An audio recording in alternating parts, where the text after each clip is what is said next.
It's Friday, October 14th.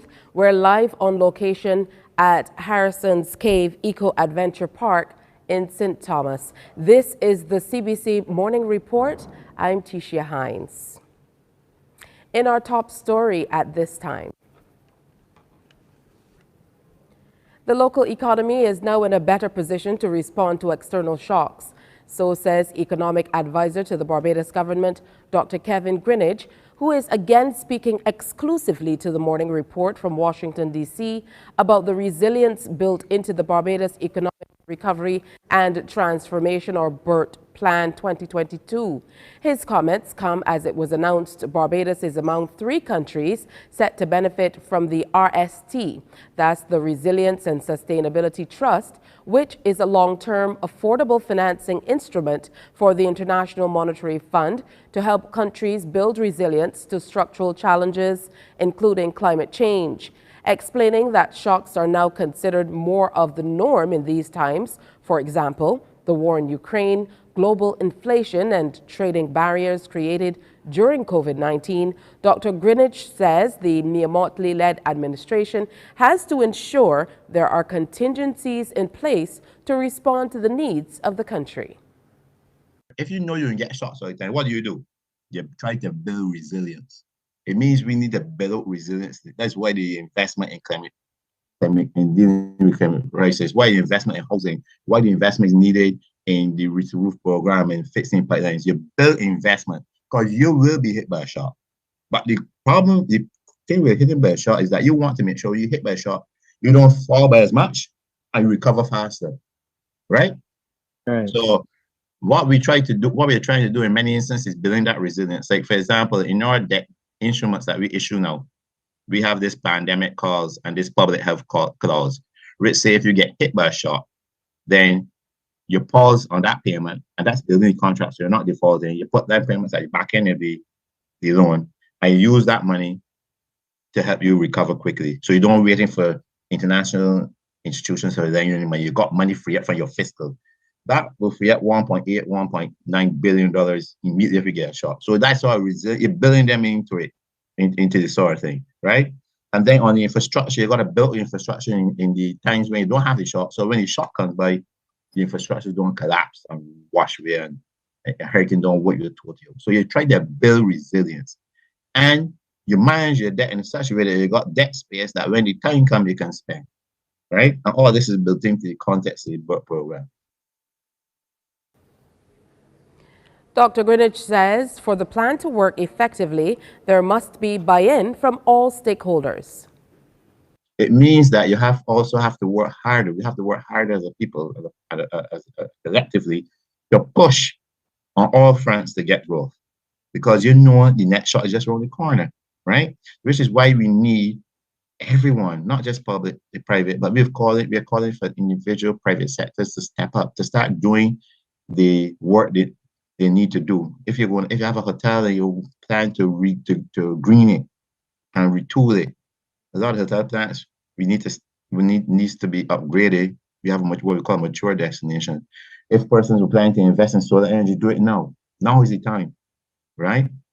So that you build that sort of buffer and diversification within the economy. So when you get hit by the next shock, you're well to go. The key word then, Patricia, is building resilience and building space fiscally, in terms of the space on your debt, etc., and also in terms of your ability to respond to these correct shocks when they come. Dr. Greenidge was speaking to the Morning Report as part of the government team currently in Washington, D.C. for the IMF World Bank meeting. Coming up on the CBC Morning Report, further updates on the IMF meeting, and we give you an update on the war in Ukraine. Stay with us.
Welcome back to the morning. Commonwealth finance ministers, including Prime Minister Motley, yesterday on the margins of the World Bank and IMF meetings in Washington, D.C. for the Commonwealth Finance Ministers Meeting 2022.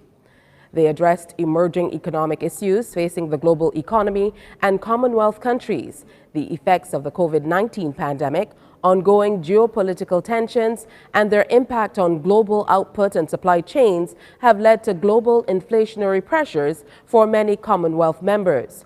Ministers had frank discussions and considered the recommended measures that need to be taken.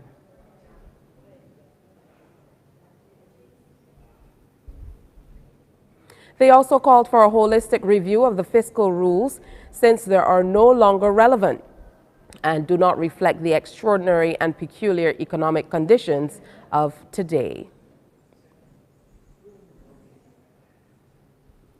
International Monetary Fund Managing Director Kristalina Georgieva says the chance of a global recession is now about 25%, citing diminished IMF forecasts driven by factors including war-driven spikes in energy and food prices. Head of the International Monetary Fund has again warned that the risk of a global recession is rising. Kristalina Georgieva says 48 countries have been severely affected by food shortages due to the fighting, and many parts of the world are facing an energy crisis. Well, for more on this, let's speak to Alan Fisher in Washington, D.C. Alan, what's the latest on this in terms of the impact of war in Ukraine on the global economy? Well, you can describe it as an unfortunate confluence of events, or you can face the reality and say this is a real financial crisis, perhaps the worst facing the world economic community, the International Monetary Fund and the World Bank since it came together just after the Second World War. Certainly, you can talk in macroeconomic terms, but the head of the IMF knows that this is impacting ordinary people, particularly with the inflation rise that everywhere seems to be experiencing around the world. She called it a tax on the poorest people in the world, and she urged governments and also financial institutions to target their help, particularly at those that need it most. She is aware that often political crises can spark from financial crisis. And when I spoke to a senior figure from the World Bank in the last few hours, I asked the question, is there the possibility that people will say capitalism is not the way to get out of this when they see the pressure being put on the poorest around the world? When you have these types of multiple crises, there is this natural tendency to think about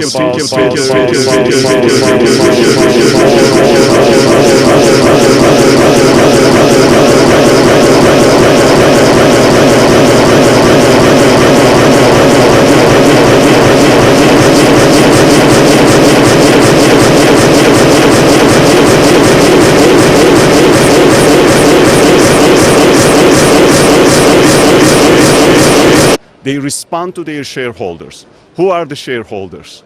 The global community. Of course, we will respond to their demands. We will adjust our work programs accordingly, and we will do our best to respond to these multiple crises.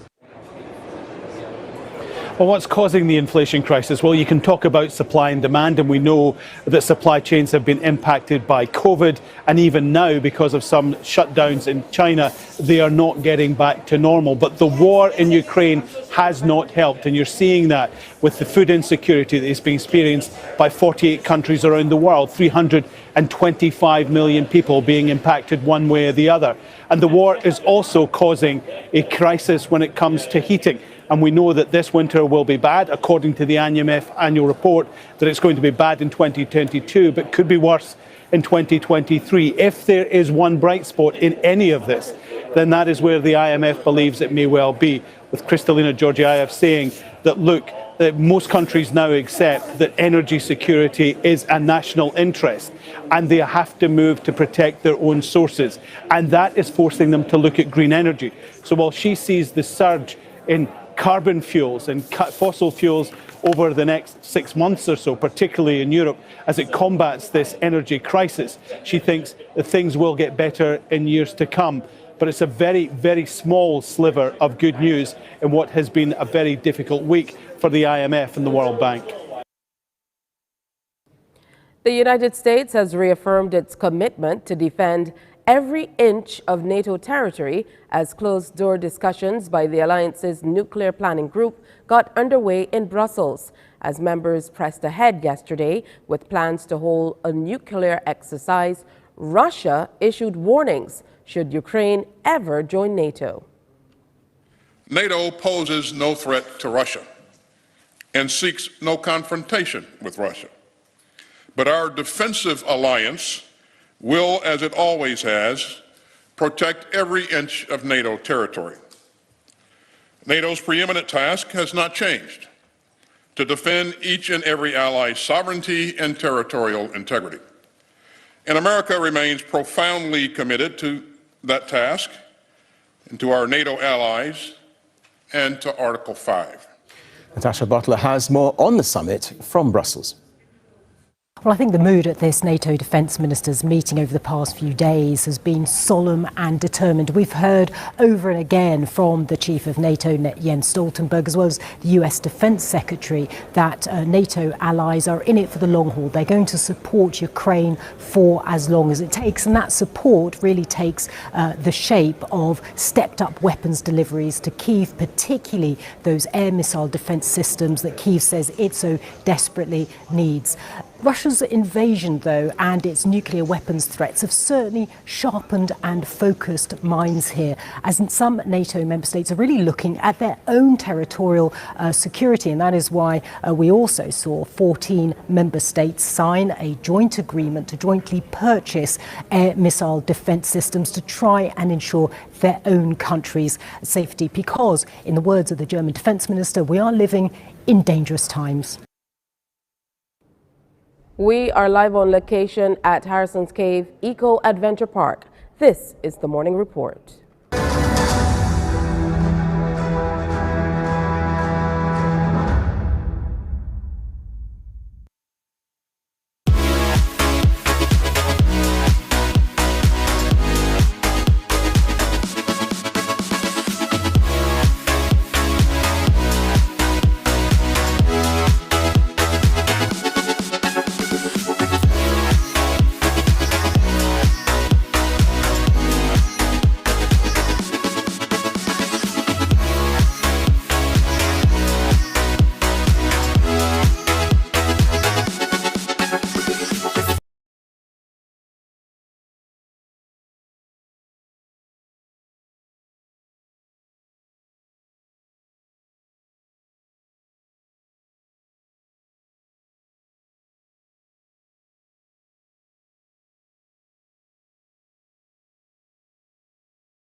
Closing arguments will be presented today when the Fair Trading Commission's public hearings into a rate increase application by the Barbados Light and Power Company likely enter the final day.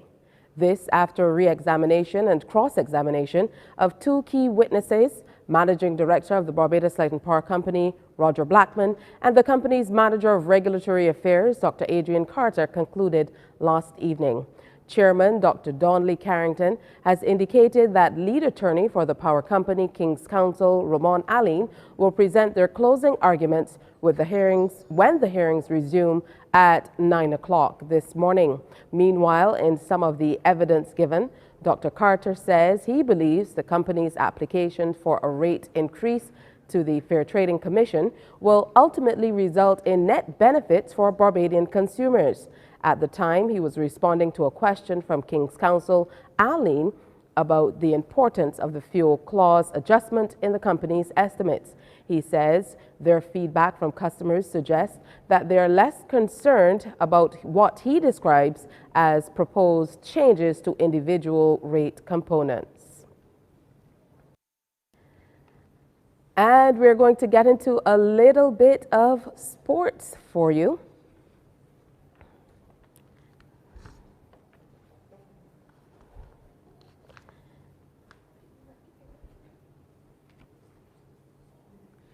Deacons are the repeat kings, while Toners women look on course for their title as the Goddard Enterprises Limited Senior League competition continued at the Wildy Gym. Deacons dispatched Cormier in 3 straight to move to an unassailable 29 points in the standings with 1 game in hand, while Toners led the women's section with 44 points after a straight sets win over Chargers. CBC's Damien Best reports. League action, Deacons women closest to the screen battling UWI Blackbirds. First set extended, rally going, both defenses holding firm. Finally a blemish, off the block and out, point to Deacons. The outside hitters were just warming up, searching for the openings, which appeared to be very tight. Dig needed a gentle touch. UWI will take that one. In fact, the girls from Cave Hill secured the first 2 sets, 25-23, 25-14, fired into the net on this occasion. The third set after the Tisha Solis serve, the angle looking good to beat the double block, mission accomplished. Deacons hoping to force a 4th set to stay alive, that's an ace. But UWI would produce the goods in the end, a comfortable 3-set win, taking the third 25-19. On to another fixture, Carlton up against Club United in blue. Left hand, tap into space. Carlton in the hunt for a second place finish.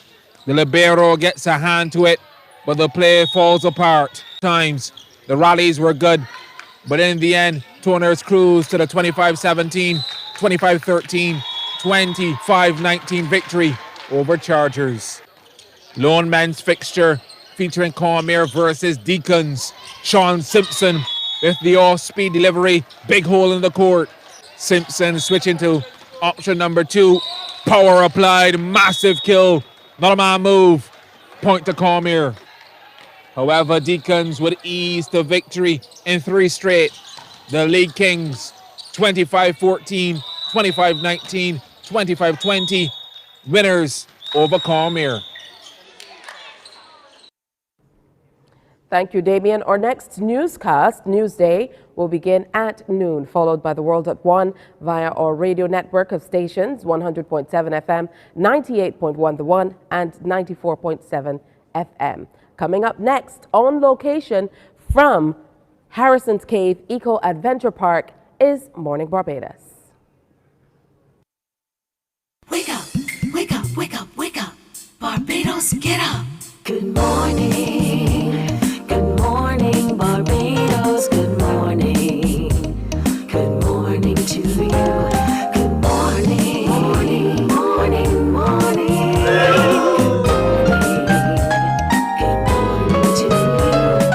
Morning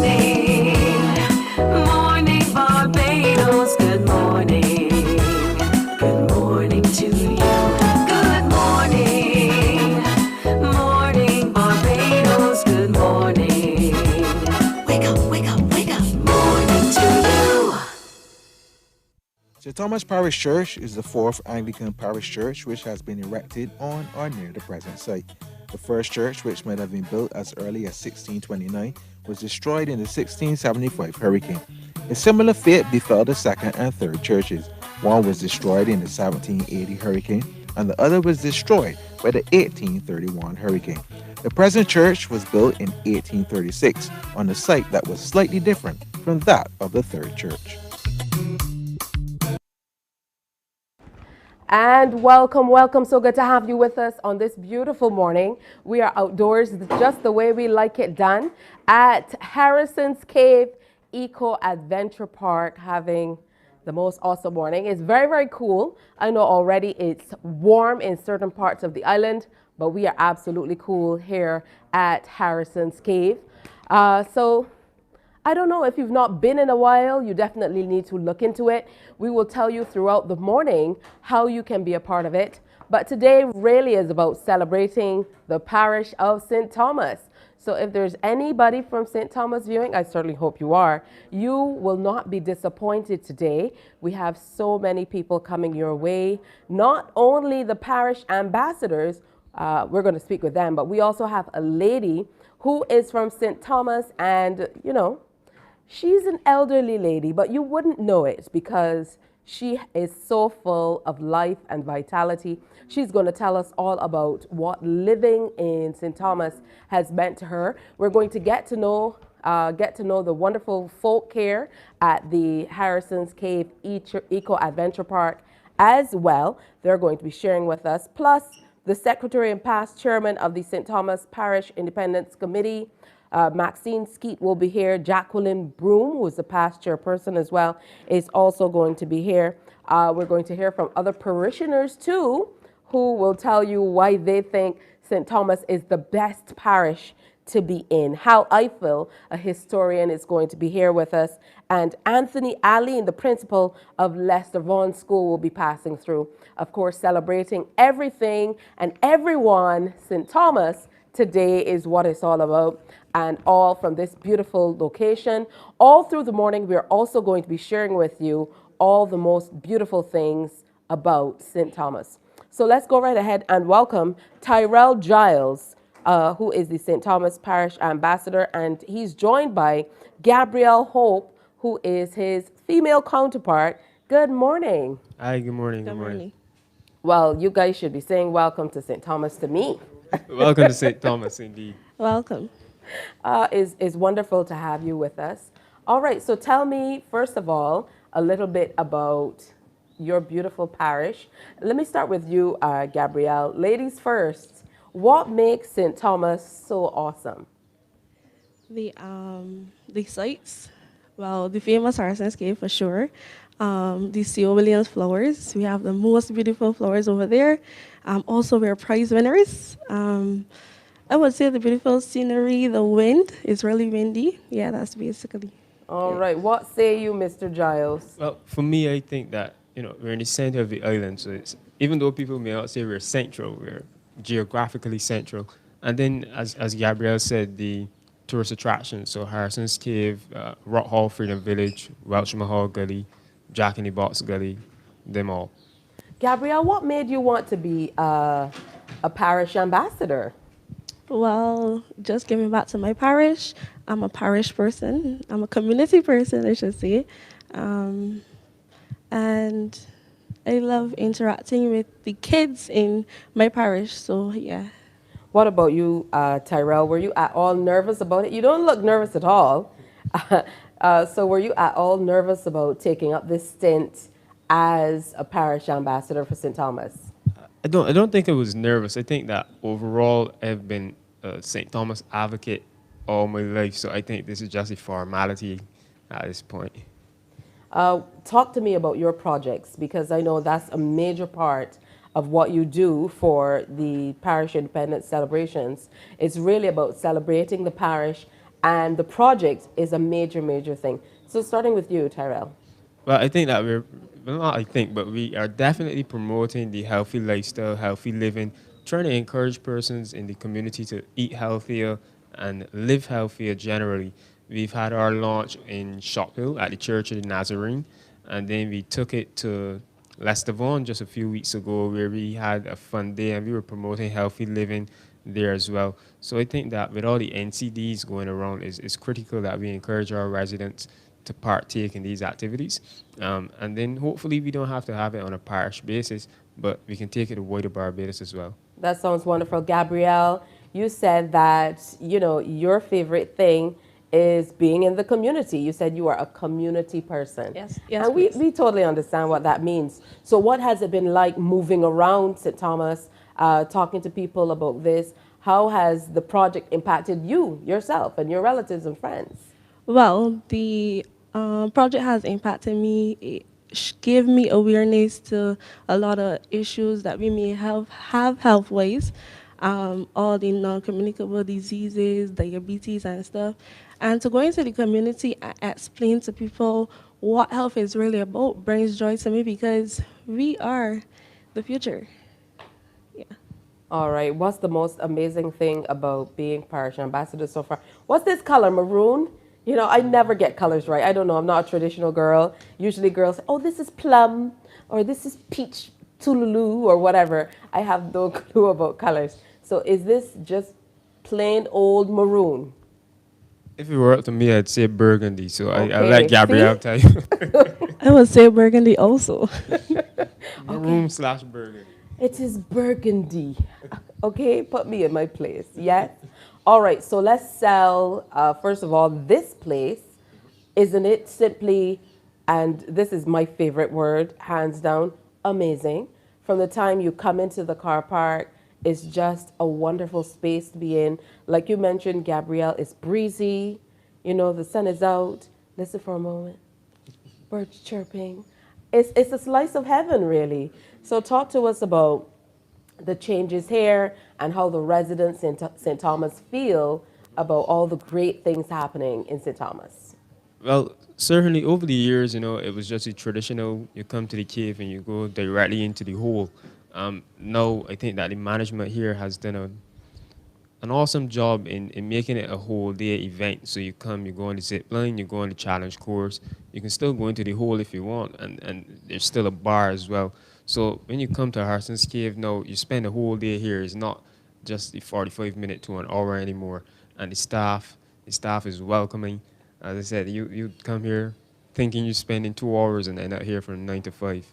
I heard about these zip line tours and stuff like that. At some point, I'm going to back the jacket. We'll see what happens. But, I also heard that you guys conducted a nature hike, some field work in Dunscombe and Welchman Hall, a community cleanup, a workout session, mental health walk to the Tabernacle close by, health and wellness entrepreneurship fair. Gabrielle, where are you finding the time? How are you balancing life with this new task of being an ambassador for this parish? Well, it isn't really hard. Once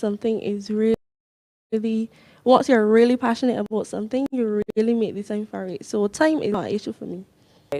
I know you must be looking forward to, that big night, because whether we like it or not, everything you do, it kind of culminates on this one night. Talk to us about how you are prepping for that. Well, I pray every night, I can tell you that. But certainly, I think we're feeling confident in the work that we've done so far. Hopefully, our work and our costumes and what's not speak for themselves. And we'll just leave it in the hands of the judges. What about you? Well, we have been preparing. We have spent a lot of late nights working on presentations and stuff. So it's really coming together. So I hope the work that we actually put in really pays off, because it will be a great thing this year. All right. Well, I'm looking forward to this burgundy on the stage. And I know the rest of St. Thomas will be looking forward to this burgundy as well.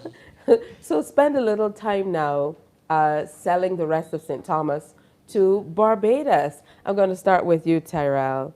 You guys both live in the parish. So talk to me about what it was like growing up in this parish. Because for people like me who grew up in St. Michael, it's like, St. Thomas is so far. We always do that. Yeah, well, growing up, I grew up just across the street in Allenville.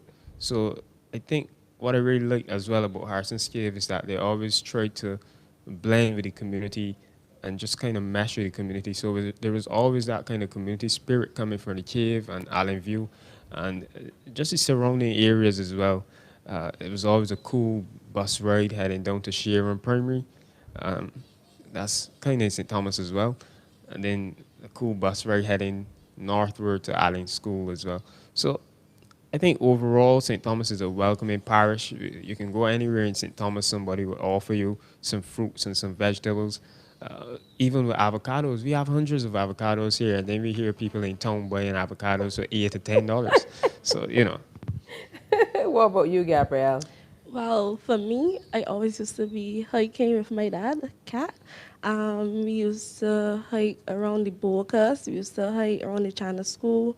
We used to hike around the dam. So it was a lot of adventurous opportunities. And I would say that St. Thomas is really a great parish. You just have to get to know it. It's not far. You know, once you hop on the bus, you have a nice and a beautiful scenic ride. You wouldn't even think about the time. All right, if we weren't here at Harrison's Cave Eco Adventure Park, each of you has one other place that you could send us to in St. Thomas. Where would it be? I'd definitely go to the Rock Hall Freedom Village, only because it was recently launched and it's still in the developing works. But the statue there, I think it speaks volume to our history and, you know, as the first freedom village here in Barbados. I would have to go with Terrell because it's really beautiful. You can stand from there and actually look down to the St. Thomas Parish Church.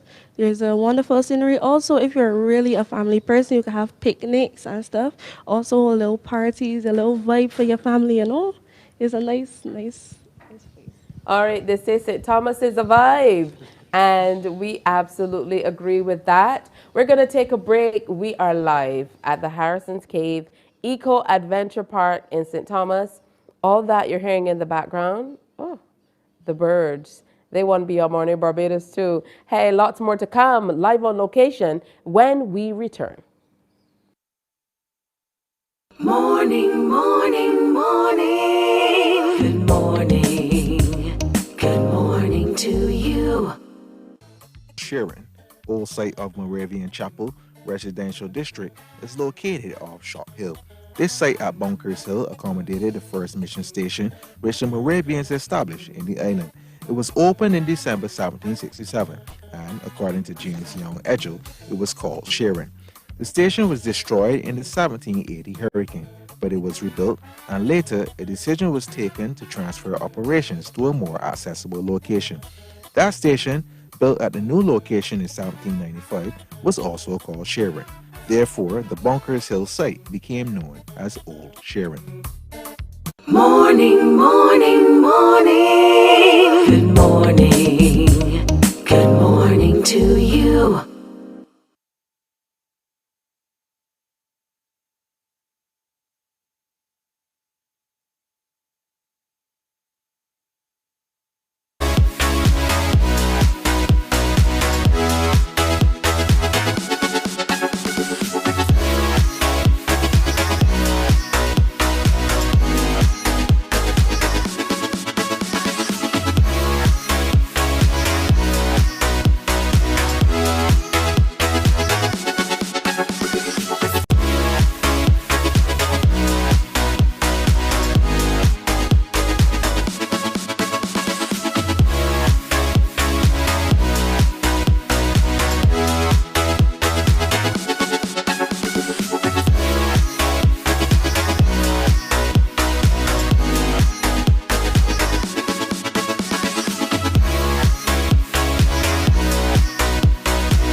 Morning, morning, morning. Good morning.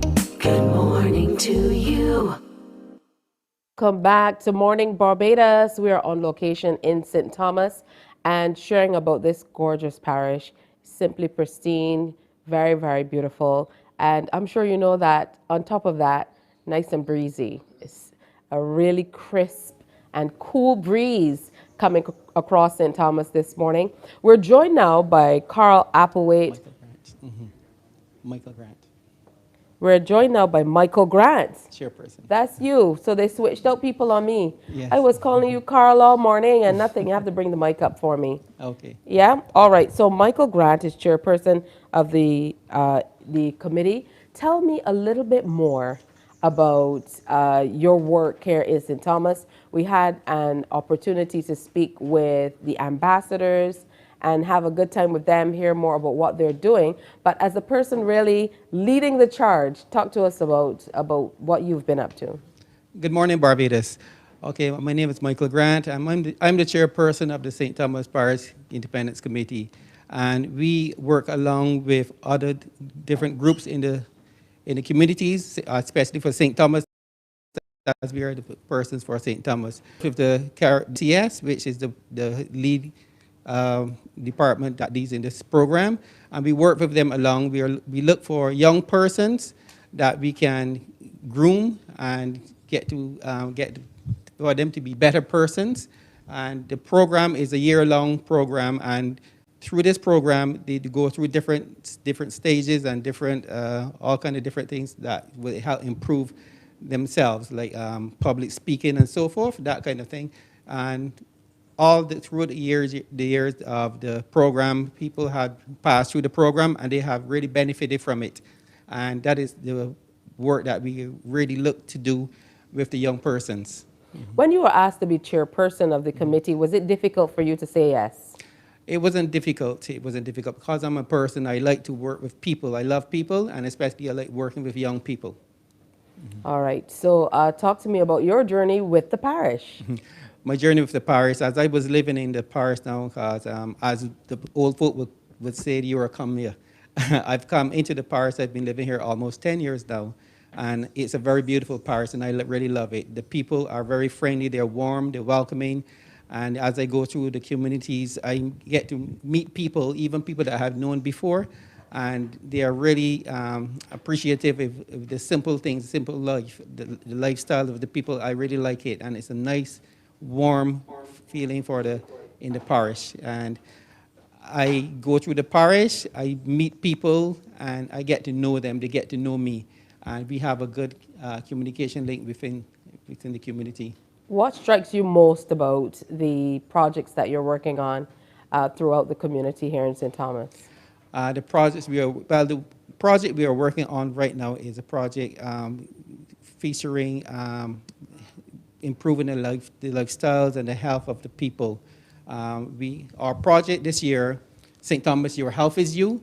We are promoting healthy lifestyle living, and we are getting people to live a more healthier lifestyle. And that is the main highlight of what we are doing, because not generally overall, people are really interested in healthy living.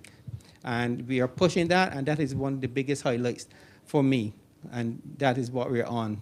I think it works well too with hearing about how much fruits and vegetables you can get just being here in St. Thomas. So I think they work synonymously. The way you're working on that project, healthy lifestyle, and then your ambassadors talking to us about, just having just about anything here in the parish. I think it's a wonderful initiative. How are you prepping for the actual show that comes off to really showcase all that you've been doing over the last 2 months? Yes, we've been doing a lot of prepping. We've been keeping updated with what the practice rehearsals we have to go through now coming up. We're really gathering ourselves together. We're huddling ourselves together to prepare for that. We have different rehearsals we have to go through, and it's crunch time now. So as we go through those rehearsals, we come together, we have meetings, we prepare ourselves, we talk, and we get the information from different persons, different ideas, we put them together, and we are going to make the best of what we have to do. All right, certainly wonderful to hear from you. And I know you have a fantastic team that you probably want to say thank you to. Lots of people. We have other people inside. I know there's an entire team here. So talk to us about the team and working with the guys and how it's been. The team had been working very well. We have been working well. We had a lot of deadlines to meet. We've managed to meet them. We try not to get to those deadlines too late, but we come together. We are a well-working team, and as I said, we put our ideas together, and we try to do the best we can. So it's a wonderful team, and it's been a good journey with them. And I would like to say publicly, I thank them very much and appreciate them very much.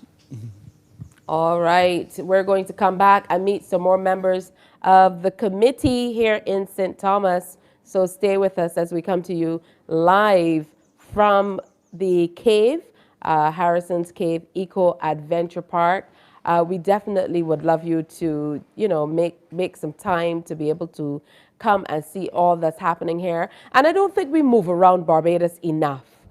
We absolutely have to get into moving around Barbados a whole lot more, seeing what's happening, and all the changes here, even on the inside, because we're on the inside today, even the changes here at the Eco Adventure Park, you'd be amazed. It's something for the entire family, and is definitely something that you should come and experience. Of course, today is all about the parish of St. Thomas as we continue doing more Morning Barbados as we move around the country. Last week we were in St. Peter, and we made a big jump today up to St. Thomas. Let me go right ahead and welcome two ladies who've now joined me, through the magic of TV. I don't know what that means, but they kind of snuck in.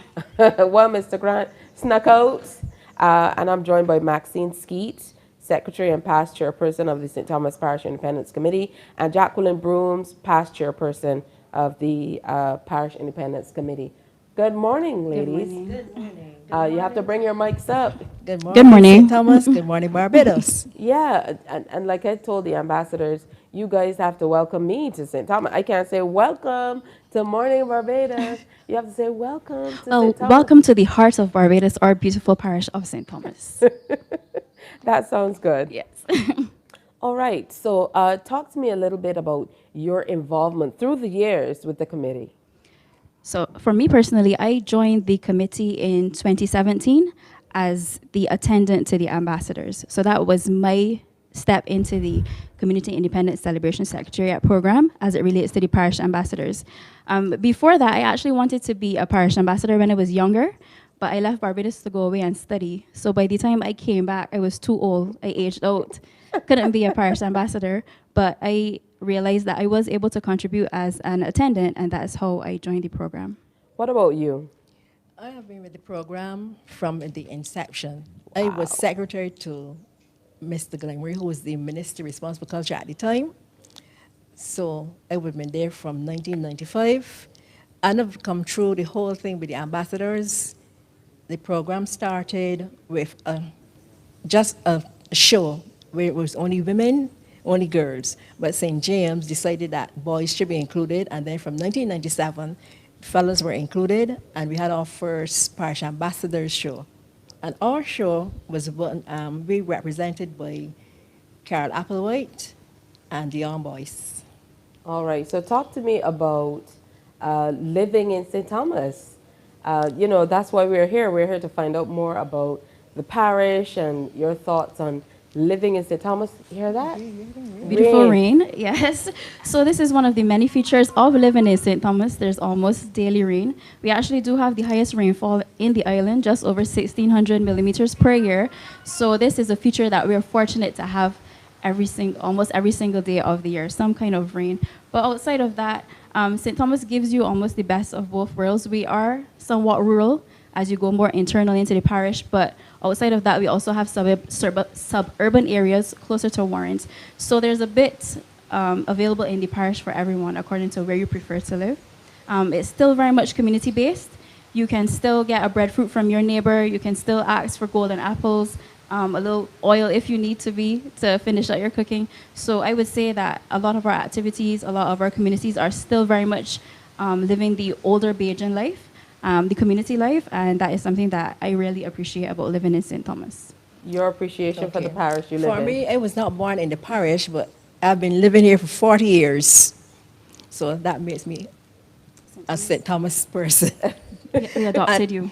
Yeah. And it is, I find it to be very a nice place to live, and you have some very friendly neighbors and so on. And with my association with the actual PIC started in 2010. So going around with, and I've been there except for 2 years when I was not really fully on the committee, but ever since then, from 2010 until now, I've been a part of the St. Thomas PIC. What are you looking forward to most about the project? Is such an interesting project that you've embarked on, and is so fitting for what's happening all across the globe right now. Just getting everybody into thinking about a healthier way of living. Well, we are hoping that at the end of the year, we have persons understanding about the non-communicable diseases, how to treat them, and what they can do to avoid them, and to practically live a better, healthy life. Yeah? I'm not actually on the committee this year, but I do understand the importance of the project. Yes, Barbados does have a very good aging population, but we also have high levels of NCDs, diabetes, high blood pressure, obesity. So I find that the project is essential at this time in helping us to address those issues. Yeah, and if we weren't here today, and not at Rock Hall Freedom Village, because the others said that, where would you take us in St. Thomas?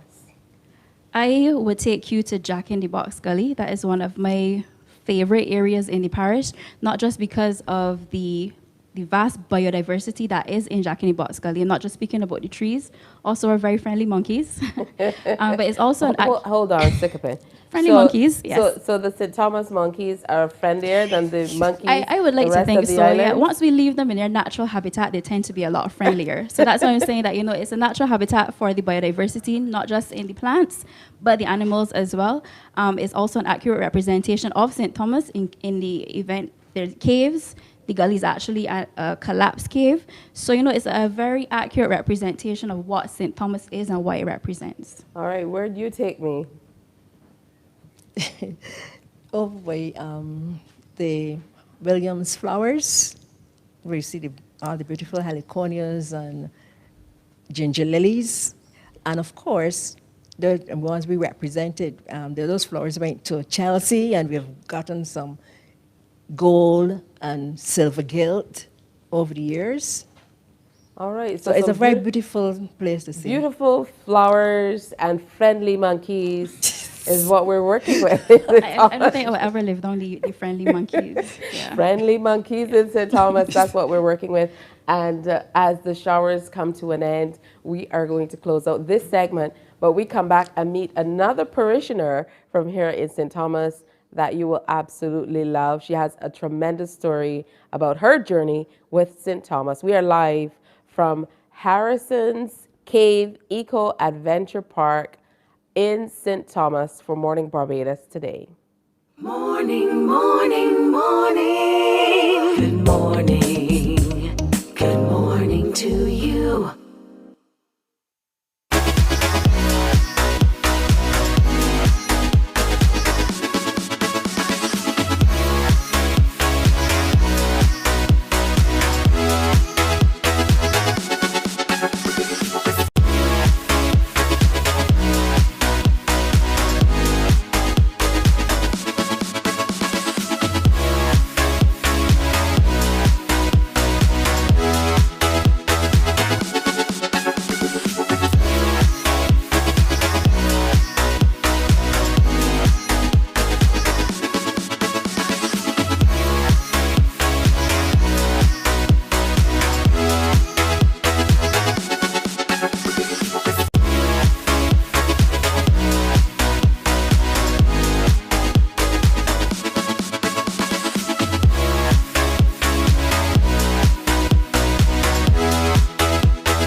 Morning, morning, morning. Good morning. Good morning. It's 7 o'clock in Barbados and across the Eastern Caribbean. Time now for the CBC Headline News. And making news at this time, Deputy Commissioner of Police Erwin Boyce is reporting more than 70 illegal guns being taken off the streets. His revelation comes against the background of a noticeable decline in reported gun crimes. CBC's Trevor Thorpe has more. On the issue of gun crime, the Deputy Commissioner said the service had been successful in recent times with the removal of a number of guns and ammunition from the streets. We are absolutely committed to getting that scourge off the streets of Barbados and off the public spaces and in events and those other things. And I am absolutely sure that to date we have recovered in excess of 70 guns and over 1,000 rounds of ammunition. And that is leaps and bounds about of the last year figure. And we want to continue to do that. And about recent reports of carjacking, he said the matter is under investigation and he's calling on the public to share with the police any information about that incident or any other crime. We are trying to narrow the information to bring a resolution or solve the matter. I can say on the other hand, the voice note investigation is with the Office of the Deputy, and I have had a look at the investigation, and we are yet to make some determinations on the findings. As it relates to new body camera technology, officers are being trained. We are finding that there's some excitement by the police officers to wear the body cams. Obviously, there are instances where you have to sell it, you have to sell what we intend to do. It's not to say that you're not speaking the truth when without the body cams. It's just to reinforce and to give us a broader perspective as we interrogate events, especially complaints against police officers. The hands-on training in body camera technology is being held at the District A Police Station. It is being attended by the rank and file of the service and will end tomorrow. Trevor Thorpe, CBC News. Thank you, Trevor. Closing argument will be presented today when the Fair Trading Commission's public hearings into a rate increase application by the Barbados Light and Power Company likely enters the final day. This after re-examination and cross-examination of two key witnesses, Managing Director of the Barbados Light and Power Company, Roger Blackman, and the company's Manager of Regulatory Affairs, Dr. Adrian Carter, concluded last evening. Chairman Dr. Donnelly Carrington has indicated that lead counsel for the power company, King's Counsel Ramon Aline, will represent the closing arguments when the hearings resume at 9 o'clock this morning. Meanwhile, in some of the evidence given, Dr. Carter says he believes the company's application for a rate increase to the Fair Trading Commission will ultimately result in net benefits for Barbadian consumers. At the time, he was responding to a question from King's Counsel Aline about the importance of the fuel clause adjustment in the company's estimates. He says their feedback from customers suggests they are less concerned about what he described as proposed changes to individual rate components. It will facilitate. We have also extended the deadline for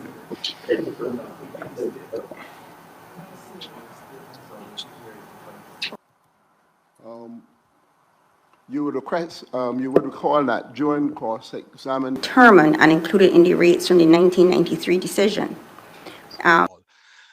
There was, I understand that there was the fixtures. They are more concerned about what impact does our application have on their overall electricity bills. The Clean Energy Bridge, whose costs are included in this rate application, is delivering fuel cost savings to our customers, and through this rate application, it will facilitate a net impact of reduced electricity bills for most of our customers. And we apologize for the incorrect extract there. Now, in response to a query from one of the FTC's commissioners, Dr. Anki Scott Joseph, Managing Director Blackman sought to justify the company's inclusion of a portion of its charity obligations as part of its application and as a cost partially borne by consumers. We do believe, which is why we included it here, that a portion of our donations should be included. It doesn't represent all of our contributions, but it does represent a portion of it, which the question is whether we believe that is appropriate, and we do. This is why we submitted it in the application. Are you confirming that you believe it's appropriate to charge consumers for charities BLPC decides to support? In some instances, yes. We haven't done it for every contribution, but some contributions, I think in this case, in particular, contributions to the church, which is a long-standing one, is what we've largely included there.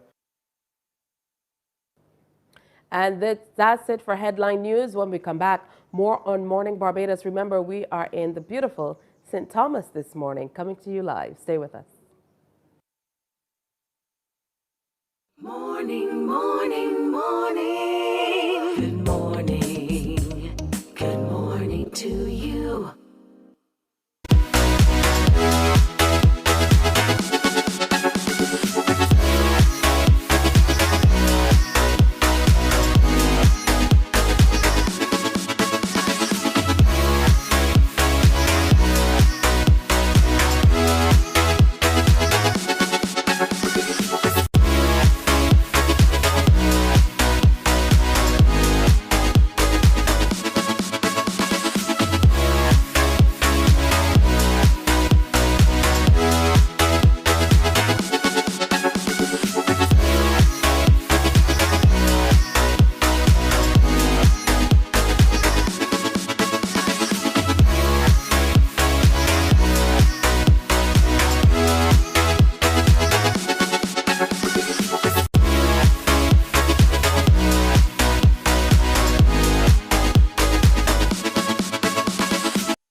Morning, morning, morning. Good morning. Good morning to you. Rock Hall, the sister village to Bridgefield, is both a free village and a bequest village. Its origins date back to September 1840, where some of the formerly enslaved persons from the Mount Wilton plantation who had received the Elcock bequest founded the village. By 1851, it was easily the largest freehold village in the parish, with a population of 303 persons occupying about 40 acres. Expansion in the early 20th century was at the expense of Barnwell Plantation.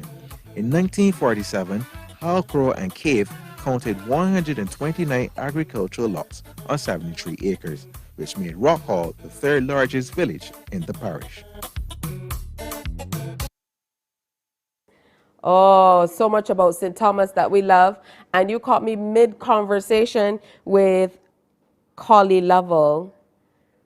She just has me amazed. This beautiful lady sitting here with me this morning, dressed down in this gorgeous red dress and these beautiful earrings, and the hair do down, is going to be 99 years old on the 30th of October. Did I get that right?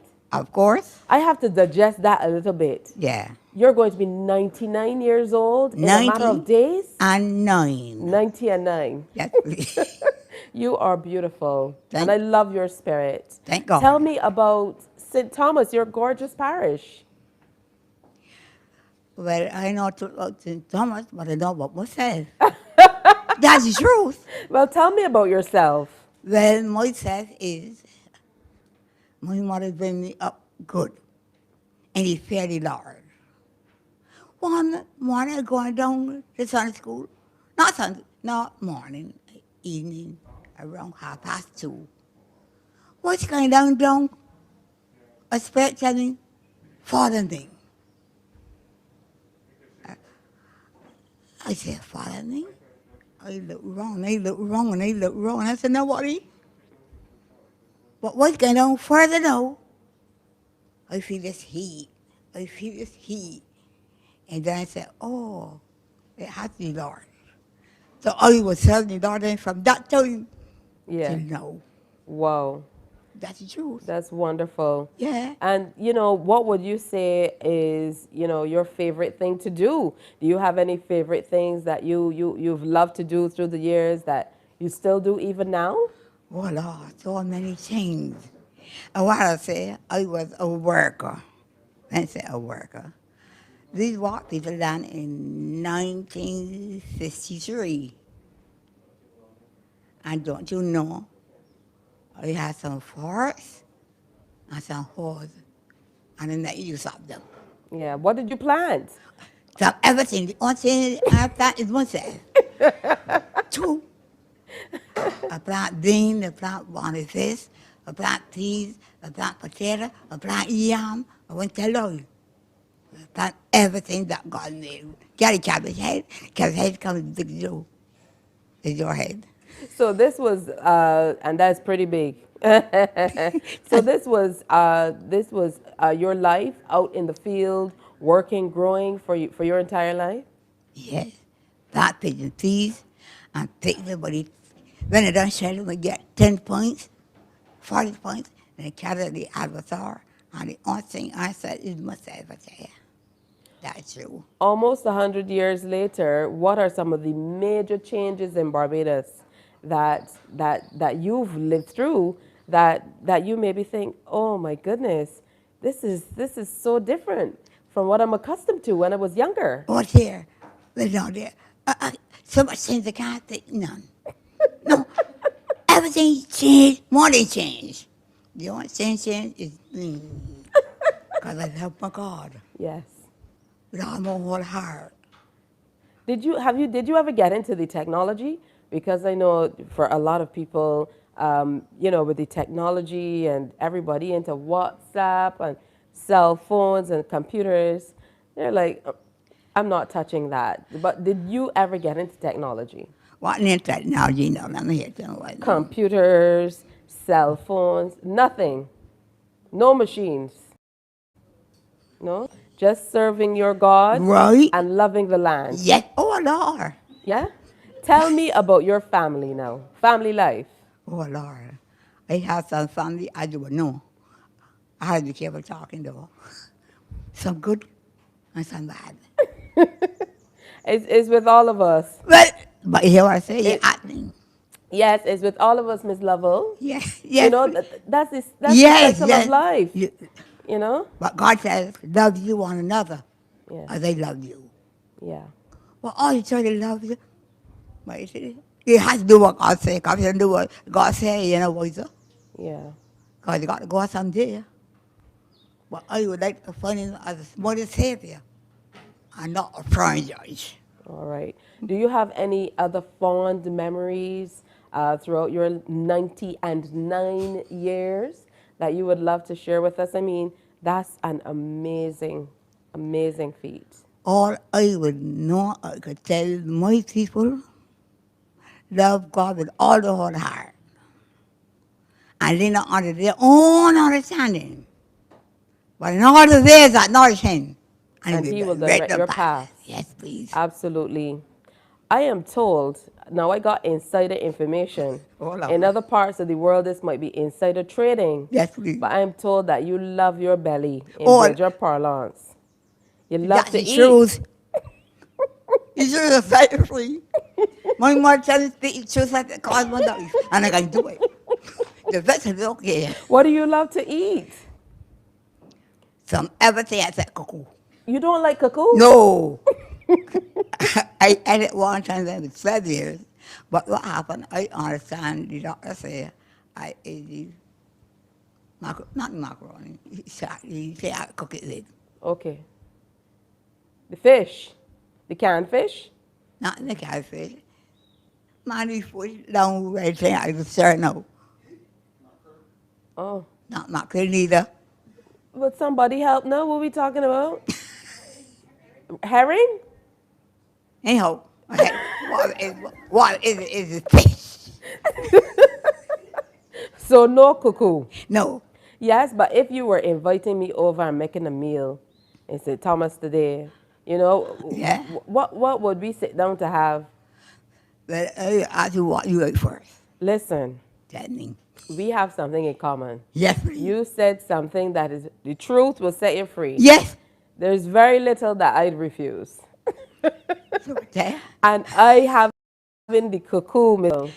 Oh, yeah, the cook for I you. have in the But cuckoo. I cook it good. Yes, I don't like but not a taste. Yeah, so you love to eat just about everything. everything. That's the truth. Everything. So I am told that you also love all types of meat. I wouldn't doubt my ass so far, though. What's the truth? My father had 3 corn jars.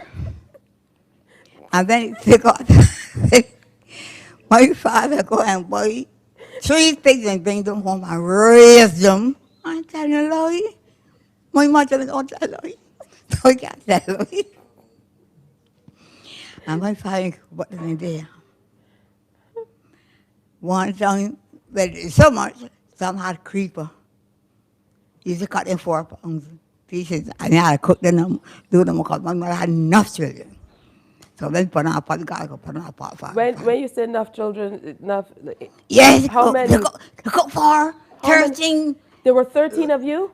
10, she, my grand, and my Dad. father. Right. 13 13 mouths. people had to cook for. What So did is this it- pot look like? That time you were cooking on wood fire, you're cooking inside? Was fire. Whew. Yes, that's true. Yes. So it had creeper, and he would get on to work and he said, sister, choke that meat. I bet Cookie left home. I then a big fire and put it on. Put on some water and then pour it on it. And let it go on water. I said, hello. Then I went down the ground and I get a hand of banana and put it in it. But then I let the banana eat all the meat. Nearly 4 pounds. It was 4 pounds. 4 pounds apart? But surely, but it get all eat one time. But it eat the whole. Then come, I said, Papi, you can throw it in it, but I eat it. He said, see you eat that? I said, yes. I said, live now to 99. True. Yeah, what about moving through the parish? You know, moving around. I know in the day you had to do a lot of walking. Now people will catch a bus. Every household has 2 or 3 vehicles, but you had to do a lot of walking. Well, I used to walk and didn't care. 'Cause I would get up morning 6 o'clock, and they would leave for me, and they gone. And although I had children, I come back home Sunday night at 12 or 1 o'clock in the night. Yeah. Where you went? All about having somebody do this and having to do something. I always on the move. All day, no. Yeah. I got a daughter at 7, but my all the one had, I said, what had. That's her? This one here? She's who taught you name with me. But I don't care. But all good things. All good things. Did you? Yeah. You've really lit up my morning. Praise God. I love this outfit. You dress like this all the time to go to church. Always do that. Oh, Lord, and no. listen, I wish you could see the shoes because she's rivaling me with heels. Young lady, a lady gave me these. They look lovely. But I was going out with the boys, and I see her. She had my way of going. Oh, yeah. I look around. Then she sees shoes. She said, Miss Babel, what size shoes is there? I said, 7. But you gotta show the shoes, Miss Lovell. Show the shoes what's going on here, look. Yes. I Fit you said, lady, give perfectly. me. Give me. Yes. Have you ever been into the cave? Care? Yes. Then the F. When it was an if, Without the C. Yeah, tell me about that experience. Because I know a lot No, of people from St. Thomas. no, it was only a big, I don't know what you call it, big bed at all. Well, it nothing. It's just like this here. The handle bed on like this. Okay, so it wasn't developed yet. No, right. Yes, You but when you were younger, did you guys go into the cave, or were you nervous about going into this cave, or what was it like? I never nervous about nothing. That is truth. But, you know, scared sometimes. All right. Very little. I'm going to have to keep you as my co-host this morning. You? Yes, who's this lady sitting next to you? Introduce her. Oh, this is my wonderful daughter. she loves me, I love her too. Look at her. That will do. So what for you? I want mine. Listen, I can see that you had a lifetime of smiles. Tell me more about your mom and your life here in St. Thomas. Bring the mic up for us. My mom, you could say the spirit St. Thomas. Because, I can't call it anything more than that. But with my mom, she was a really hard taskmaster when I was younger, right? Lick's grandmother. You understand? She's not Miss Lovell. What? Miss Lovell share Licks? What? The big man and I, because she has 5 sons. And one daughter? And one daughter. Oh, wow. I'm the only daughter. I think I got the majority of the lashes. No. Right? But apart from that, hard worker. She started off as a seamstress, right? And then, that wasn't bringing the money as she wanted. So we had land, so we had a farm. We had animals, and then we had crops. And my mother spent from the time the sun came up, or even before, till it go down, and we would have to say, "Ma, it's time to come inside." Because she was that vibrant. She was a hard worker, and she didn't know time at that time. And living with her, it was pretty cool. It was pretty cool. Yeah. And even now at this stage, she gives us no trouble. She regales us every day with all of her stories. Yes, exploits and whatnot. And as my brother liked to quote, that when he called home and he asked her, where did you go, Ma? Oh, I went to help the old people. And that time she's 83, and so and the young people is 60s and 70s. You understand? And she going to help old people. So right now we had to put a tag on her. Tell her, well, look, with the COVID and so forth. And so she's leaving home. I do not know where she is. Even now? No. She said she's getting tired. Miss right? Lovell, they want to put a tag on you, can't work? You see Miss Lovell here looking? Miss Lovell is like, you think you're putting a tag on me. Yes, she's very stubborn, right? But It's true. It's true. One thing I want to talk about is when you talked about the shoes and the heels. Now, these are not heels for my mom. No. My mom started to wear heels when she was 12 years old. Her mom taught her how to wear them. So she had probably about 10-inch heels wearing to church. Walking from Sturgis to Holy Innocent. No. 3 times per Sunday. And the heels? And heels. I must be related to the Lovells. No, you got relation to the Archers or the Hines, because that's what I'm she Hines. familiarly are. There we are. Oh, yeah, you might be related to me in truth.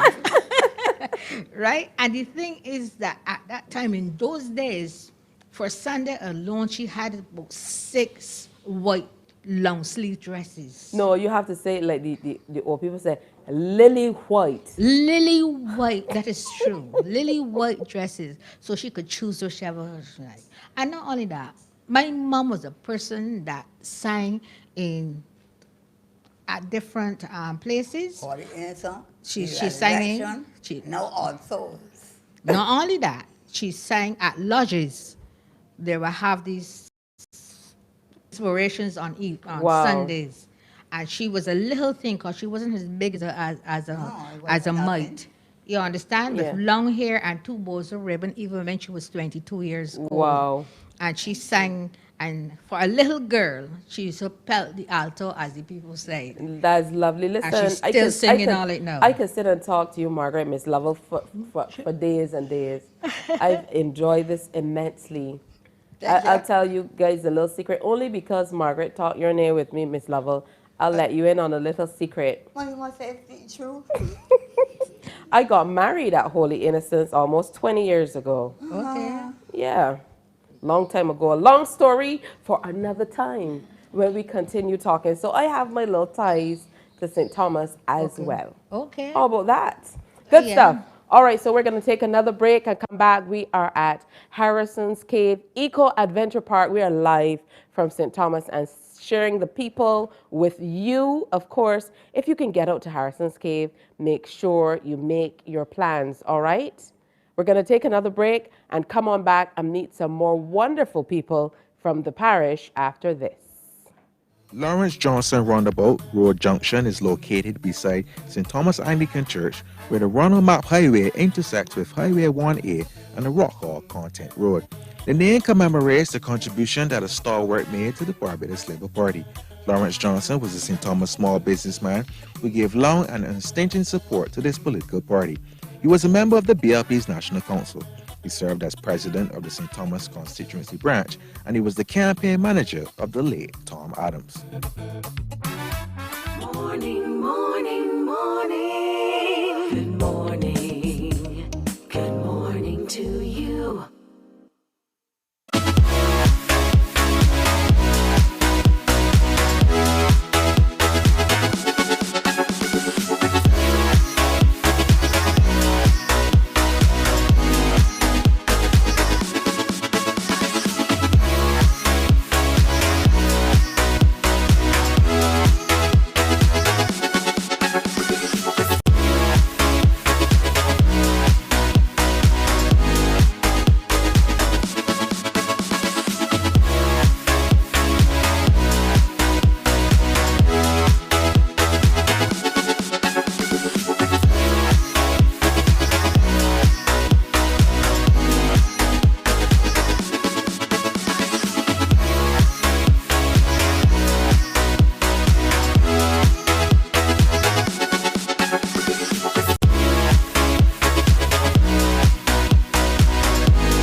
Morning, morning, morning. Good morning. Good morning to you.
We are in St. Thomas today and sharing everything about the parish with you.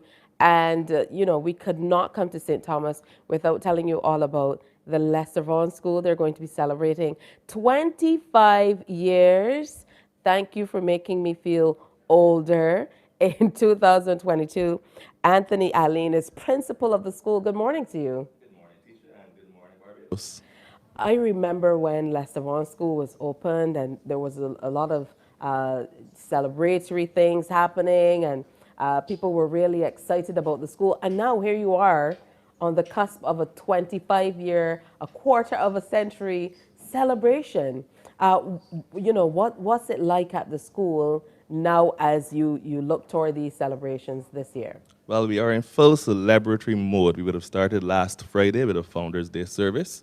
The school was officially opened on October 7th, 1997, and then renamed in 1999. That day that you mentioned, when the girls would have come up from then St. Leonard's Girls School, that was a big occasion because we are one of the newest secondary schools in Barbados, and representing our silver anniversary now, we're really proud of what we've done in those 25 years, and we are definitely looking ahead to achieving more things and celebrating the school and all members of the Lester Vaughan family. Talk to us about the community around Lester Vaughan School. The community helps to make the school what it is, I would imagine. Yes, indeed. We have a saying that it takes a village to raise a child. So even though most of our students may not come directly from St. Thomas, we try to instill in them that as part of the school, they're part of the St. Thomas community. And we are trying as hard as possible to build relationships with our neighbors, whether it be businesses or retailers or just general citizens. And the school in its earliest days was known as a community school.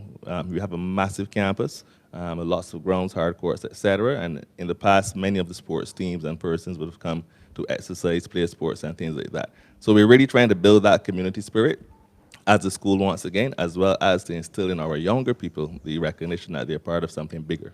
Truth be told, usually when a school is in a community such as this one, a lot of the children from the community end up at the school. So it would be difficult not to kind of reach out into the community and really feel for the pulse of what's happening and know what's happening in the community. So what are some of the things that you have planned for St. Thomas as you celebrate or as you continue with what's happening at the school? Okay, well, firstly, we've established communication with Maxine and Michael, so we definitely will be working with the Parish Independence Committee and the ambassadors moving forward. In December, we are going to have an initiative called LVS Gives Back, where we try to encourage students to be involved in voluntary activities. Next year, we will be seeking to host LVS in the community, once again, having an outreach to persons in the general area. But that will be in addition to some of our other 25th anniversary activities, the Rivaldo Leacock Championship in December, our speech day, recognizing previous retirees and notable old scholars next year, and then we will end the year with the 25th anniversary service of celebration and Thanksgiving, where we're inviting everyone to be a part of it. All right. What has your experience been like? You don't live in the parish, but coming into the parish, what's it like being in St. Thomas for most of your wake hours? I mean, you're here for all the time that the sun is high in the sky. Yeah, I must say it has been an awesome experience. I'm not from the parish. I don't reside in the parish, but as I spoke one of the others outside just now, it feels almost like home. A school is a part of the community, and I've gotten to know many of the persons in the surrounding areas. I have some in-laws from St. Andrew, so I'm accustomed passing through St. Thomas to go to St. Andrew. But now I've made it my home, and we're trying to ensure that everyone recognizes and represents it as best as they could. What do you have to say to your alumnus, to all of the people who've passed through the school over the years? I would imagine that you're also going to give them an opportunity to come out and celebrate and be a part of all you're doing to celebrate this 25 years of existence. Yes, indeed. So the first thing I will say is thank you. They've done a fantastic job while they were there to help build the school, and we're going to build on that foundation that they would have laid. We are hoping to have an Old Scholar reunion in November. We've reached out to the Old Scholars Association, and to say to all persons who have been a part of the school in the past that they are welcome to be a part of this silver anniversary, and we're looking forward to having them share with us their own experiences and help us to do our best for the development of these young people. All right, Lester Vaughan School in the community here in St. Thomas, and of course, Principal Anthony Allen sharing with us this morning. Happy 25th to everybody, past, present, and future students, and of course, everybody in the community as well. It's time for another break. We are live at Harrison's Cave Eco Adventure Park in St. Thomas. Stay with us. There's lots more to come.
you. Good morning from St. Thomas today. We're now joined by Valita Maynard, who grew up in Spring Farm in St. Thomas. She says it was lovely growing up. So you were up in Spring Farm doing what? Playing cricket? Cricket, playing rounders, playing hide and seek, playing skipping, going to the gully for crabfish. Yes. And then she puts going in the gully for crabfish. Like we were all with you right up until Chinese kids skipping, going in the gully for crabfish. Yes. Now that's what makes all the difference. You know, did you recognize early on, hey, where I live is a little different from the rest of the island? Yes, I have. Yeah? It is beautiful. Always fresh air. Always rain. You know, And you don't mind the rain? No, I don't. You've become accustomed. I get accustomed and I enjoy the fruits that we get from the rain.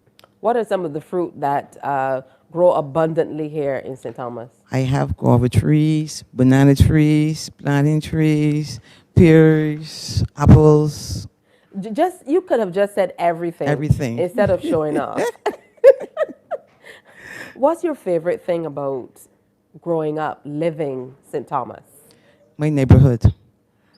Very friendly, very caring. We always look out for each other. And I take it as a blessing. I also grew up in the church, that's all I know.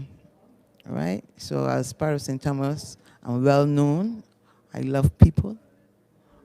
I'm now a pastor. And I just love interacting with persons in the area. And it is a real blessing to be in this beautiful parish in the heart of St. Thomas.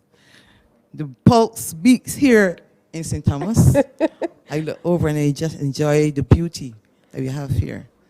All right, we're going to be talking to the sales and marketing manager at Chukka Caribbean Adventures here at Harrison's Cave Eco Adventure Park, Ryan Ford, in just a bit.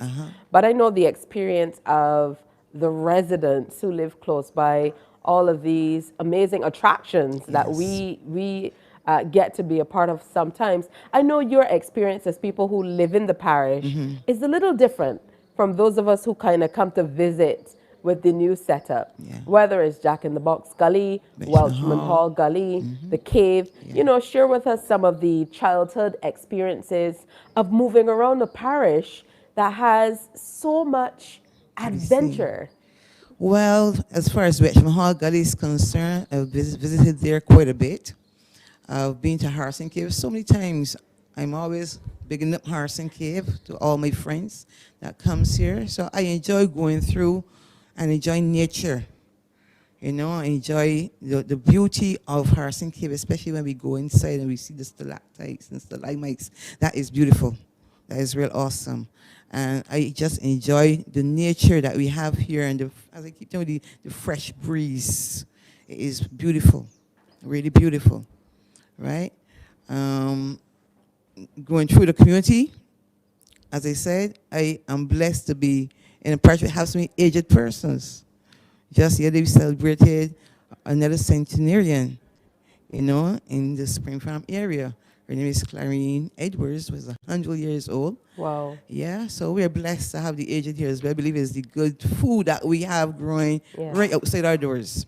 All right, is all of this the reason why you are involved at the community level and with the Parish Independence Committee and so on as well? Yes, please. I am a people's person. I love people because I realize that we were created to have that relationship, right? And I like outreaches. I like doing things to help our young people here and our community. We have a great big project coming up with the churches in the area on the 30th of November, right at Welchman Hall by the post office. And we're inviting all churches are coming together to have this big fun day, free food free, everything free. And we are believing God to just bless everyone in the area. You know, so I love being active. I love people. I love birthday greetings. If I know your business, it'll be all over the airways. You know, I just love when people smile. Miss Maynard, thank you for coming and sharing with us. Thank you for getting up early and coming out and welcoming us to your beautiful parish. You are most welcome. Thank you. And have a lovely weekend. Thank you. All right, we are going to get to meet some more parishioners after this. Stay with us. Morning, morning, morning. Good morning. Good morning to you.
Morning, morning, morning. Good morning. Good morning to you. Words for Morning Barbados. Absolutely. We're now in the amphitheater here at the Harrison's Cave Eco Adventure Park. We're going to tell you more about how this space is used. But now we are here with Mr. Pedro Graves, who is a parishioner as well. And I mean, there's so much going on here in the parish. Talk to me about growing up in St. Thomas. Hey, thanks, teacher. Good morning, Barbados. It has been a joy being in St. Thomas. I've been here all my life. I won't tell you my age, but I've been here all my life. Growing up, I'm also a very big sports enthusiast. So I remember always having these village games, so to speak, in cricket. So you will have like Hopewell, you will have Welshman Hall, Porridge Spring, the Alley coming out, even here down at Holy Instance, playing competitive tape ball cricket. You had a lot of bright fruit limes roasting. I'm between two generations, so it came under the street light, late night talks and stuff, learning all about St. Thomas, learning all about Barbados and what it was to be a true Barbadian in a sense. He said bright fruit limes and stuff like that. That's wonderful stuff. Talk to me about your experience with sports. You're now with the Barbados Cricket Association. Talk to us more about that.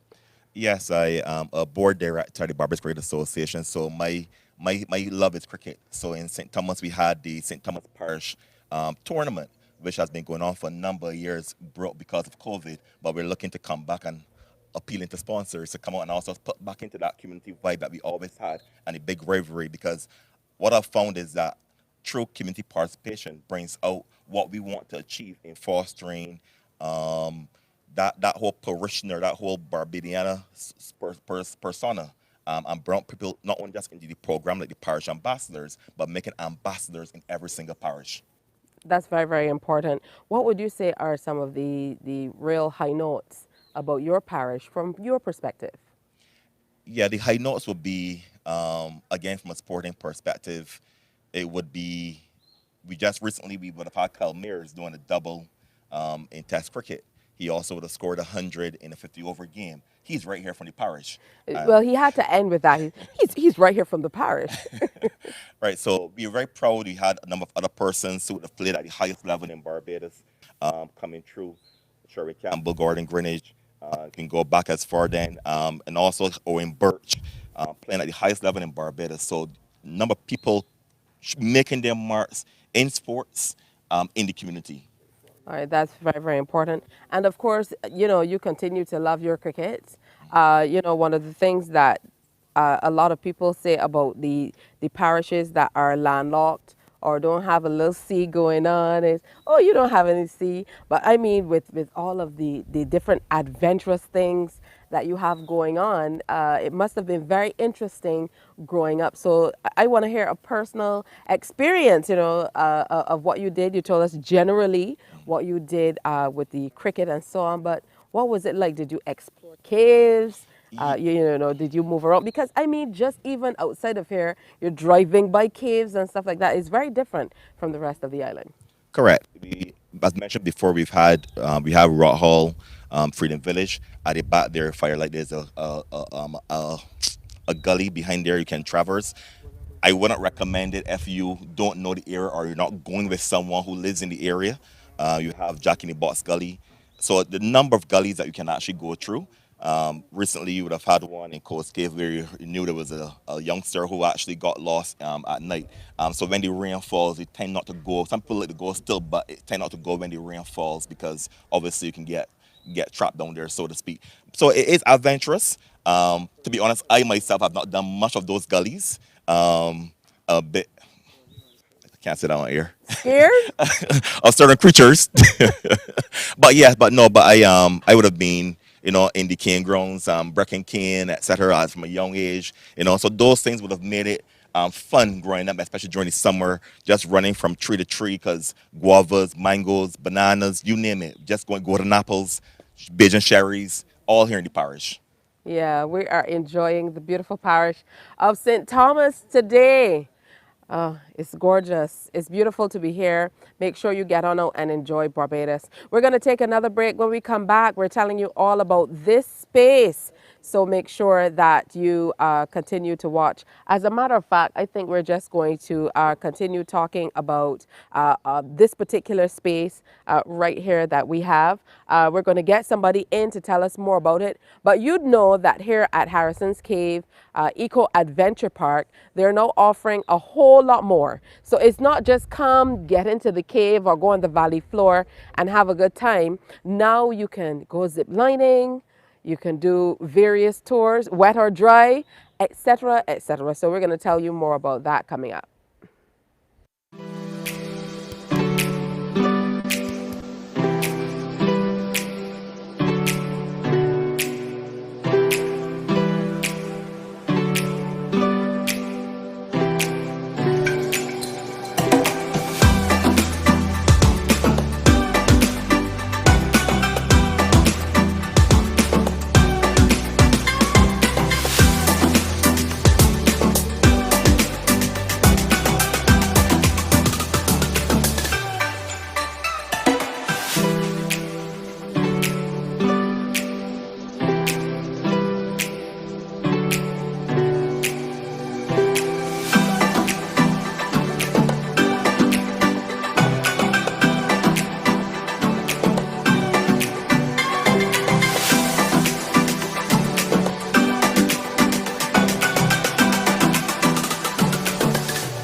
Ryan Ford is Sales and Marketing Manager, and he was here from early this morning. It's good to have you join us. It's good to join you here, more certainly at this space. It's always has been beautiful, still gorgeous, but there have been some changes. Good morning. Thank you very much. Yes, there have been some changes, some nice upgrades, and we're still going through a couple more as well, too. All right, so talk to us about those changes. We were just at the amphitheater, and we talked about the zip lining. So, remind us about those changes. Just hearing about zip lining, there are quite a few people who've been saying, on the CBC team, who've been saying, I definitely want to be a part of that. Yeah, for sure, they could come, if the knees start getting weak, they get a little scared, they're not coming down, you got to go through the Eco Adventure. So the first set of changes is Chukka Caribbean Adventures Eco Adventure, so that's what we specialize in. So it's a lot of fun from the local capacity straight on to the tourist capacity. And we're specialists in zip lining and challenge course, which is like an obstacle course. We're also very into rum, as it is the Caribbean and Barbados being the birthplace of rum. So those are the changes that you would see now, apart from obviously our lovely team here, our great Green Monkey Bar and Grill, and of course the lovely Nature Trail as well. Ryan, was it difficult coming into a space that's so established? Because, Harrison's Cave is known and loved here in Barbados and for many, many years. So has it been difficult to add these new zip lining, as we can see, the new adventures? Has it been difficult for the company to kind of rein in or say, we don't want to go too far left on what is already here? Or did you just say, okay, we're going to make it fully adventurous and go for it? But it's not fully adventurous, because obviously you have the younger clientele that love the risky lifestyle of, the fun and the fast and whatnot. Then you have the younger adults, mid-age, that are into the rum tasting as well as the history. And then you have the more, I would call them more experienced individuals that like something a little bit more suave, a little more peaceful and whatnot and relaxing. So coming into the environment, it wasn't difficult because we specialize in eco adventure. We are now specializing in a digital process as well, buying your passes, digital waiver, check-in process, all of that, any ordering and whatnot as well. So the environment itself, it was always a lovely cave here as well as a restaurant, and then of course event space. But that's a lot of acreage of other options that could happen. So what we did is pretty much look at what you can do, bring in what we specialize in, which is normally the zip line and the obstacle course, which we call the Gully Challenge course. And we found spaces that those could go in. We also found a lot of nice nature spaces that you could take pictures. It's an Instagram world right now. So those are the kind of elements that we've added in, and we're still going through the process in phase 4 now of adding more as well too. Talk to me about the relationship with the community around the cave. Yeah, so some of the members that were on earlier, that's from the St. Thomas team. So there's a very strong connection with them. Also nearby, Celestine, her shop across the road. We also looking at doing some cultural activities and tours there. We also have our Chukka Foundation, which around the entire region, what we do is we work with our nearby community first and foremost.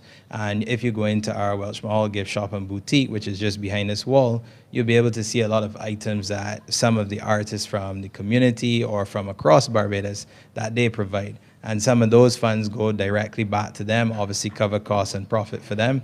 And then we also sell them on to locals and tourists. All right, on a personal level, what's your favorite thing to do? I know, for the average person, going to work doesn't mean that you're able to engage in all of this beauty and these tours and so on. But for you, on a personal level, what would be your recommendation? Well, I can't mention rum per se because at work I don't get to taste it. But, well, it's too late. You've already said it. However, I would say we do have a new room called the Discover Barbados. And that is part of a Discover Caribbean feature that we're doing across the entire region. And pretty much is a short film history on Barbados. So you're not going to go in there and watch 8 minutes of Harrison's Cave or about Chukka. You're going to see a lot to learn about Barbados. And it's actually shown on an indoor, inside Chattel House. So whenever I take groups or persons in, I would speak about the history behind the Chattel House, the reason behind the film, and I let locals and tourists know this is what you're going to enjoy, and I bet you want more. Because when they watch it, they come out, and it gives them like a little taste of what Barbados is about, and then they can learn more. Of course, I love the zip line. I love the challenge course. I do love the rum taste, and I had up sales, so I had to try it, and if I can sell it. But that is the best thing, that part there, as well as meeting our great team. That's great stuff. Is there anything that surprised you coming into this role as sales and marketing manager? Because usually when we come in with different eyes, all of a sudden we see things from a different perspective. So was there anything that surprised you, in a good way? Yes, the world is transitioning to a more digital process, and it really surprised me at how many people would not navigate a website in Barbados or are not familiar with it, not realizing that it was so easy for them to book a tour, find information, and when you start to talk to persons about it, they are so amazed at how easy the process is in doing that. They don't have to call, they don't have to email, they can do it. And then the whole digital waiver. So once you do all of that in advance, you pretty much come here, quote your name, your booking number, get your band, and you are already on a tour. So for me, that was something that was shocking. It was interesting, and it wasn't something that was being done at other locations that I would have worked before. So for us being in Barbados and being able to implement this process, it made me open my eyes and say Barbados is moving forward. All right, well, that's good stuff. So talk to us. Here's your opportunity to tell Barbados why they need to get out and visit the new and improved Harrison's Cave. I've had to, I've been doing this in a very pedantic manner all day. Eco Adventure Tours, because it's a new and exciting name. Yeah, Harrison Cave Eco Adventure Park. Park. Yeah. Yes. Yeah, but you do get to come here and do a bunch of tours. So if you're coming with a family, a group, a loved one, whatever, you could come and do what you used to do, which was a signature park pass, which is going to cave. Now, what we've done for every single tour that we have, we also have 3 complementary elements that are added to all of the tours. So if you want to just go in the cave because that's what you used to do before, you can, but now you also have access to the Discover Barbados short film. You get to go on the nature trail, learn about the floral life here nearby downstairs, and then you also get to do the Mount Gay experience. Now that's not the rum tasting. It's pretty much like a mini museum, and the guide would also show you around the different areas as to where you would learn about the process of rum and the birthplace of rum being Barbados, and obviously Mount Gay being the first rum. Yeah, so that is about the signature park pass. Now you have many others. Many other things to do. I want to thank you, Ryan Ford, Sales and Marketing Manager here at the park. Make sure you come on out and see it. Enjoy Barbados. That's why we're moving around for the entire month of October. That's it for Morning Barbados for today and for this week. Be sure to tune in on Monday. And don't forget, remember to wear your smiles. Bye-bye. Wake up, wake up, wake up, wake up. Barbados, get up. Good morning. Good morning, Barbados. Good morning. Good morning to you.